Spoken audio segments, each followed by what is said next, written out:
अस्सलामु अलैकुम वरहमतुल्लाहि वबरकातुहू। जैसा कि आप जानते हैं कि मुफ्ती तारिक मसऊद साहब के हवाले से सोशल मीडिया पर एक आग लगी हुई है। लोग उनको बुरा भला कहने पर तुले हुए हैं और उनके ऊपर गुस्ताख़ रसूल का फ़तवा भी लगा रहे हैं। यकीनन ये बहुत गलत बात है। किसी आलिम दीन को बग़ैर किसी तहक़ीक़ के इस तरह का फ़तवा लगा देना ये बहुत गुनाह कबीरा है और बहुत बड़ा गुनाह है। इसी के चलते हुए हिंदुस्तान के एक आलिम का बयान मुफ्ती तारिक मसऊद के हवाले से सोशल मीडिया पर बहुत तेज़ी के साथ वायरल किया जा रहा है।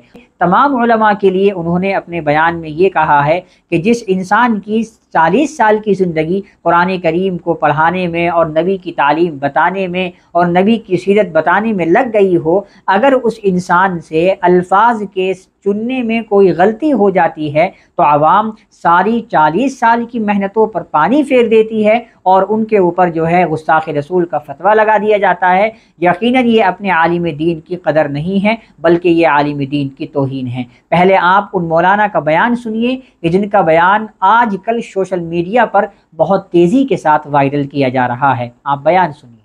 अरे ये भी चल रही है, मैं उससे बड़ा आलिम। अभी देखो बाजू के मुल्क में जरा ज़बान फिसल गई एक आलिम दीन की बोलने में, उसकी 40 साल की खिदमत में पानी फेर दिया इस उम्मत ने। इसको गैरत नहीं आती।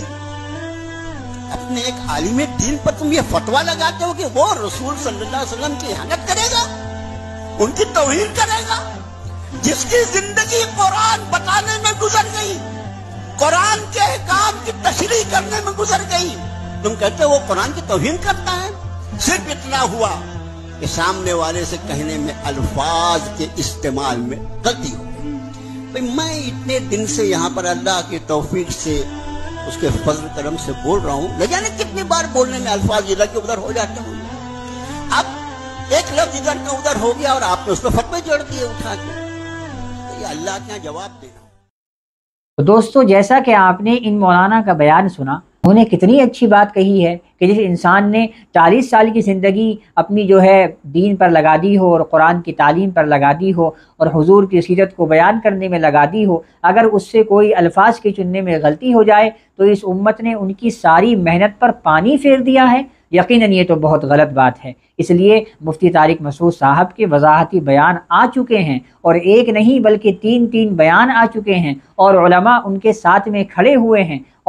और सिर्फ देवबंदी उलमा नहीं, बहुत सारे बरेलवी उलमा ने भी मुफ्ती तारिक मसऊद साहब का साथ दिया है। यहाँ तक कि जिन लोगों से मुफ्ती साहब के इख्तिलाफ थे अकायद के एतबार से, उन लोगों ने भी मुफ्ती साहब का साथ दिया है। तो हमें अब यहाँ पर खामोश हो जाना चाहिए और इस मुद्दे को ख़त्म कर देना चाहिए। लेकिन अब भी जो लोग मुफ्ती साहब के ख़िलाफ़ ज़बान दराजी कर रहे हैं, उनको अब बाज आ जाना चाहिए और उनको समझ लेना चाहिए कि मुफ्ती साहब ने गुस्ताखी नहीं की है बल्कि गलती की है और उन्होंने अपनी गलती का एतराफ़ किया है और तौबा की है। अल्लाह तबारक व तआला उलमा की इज़्ज़त को हमारे दिलों में बरकरार फरमाए। अस्सलामु अलैकुम वरहमतुल्लाहि वबरकातुहू।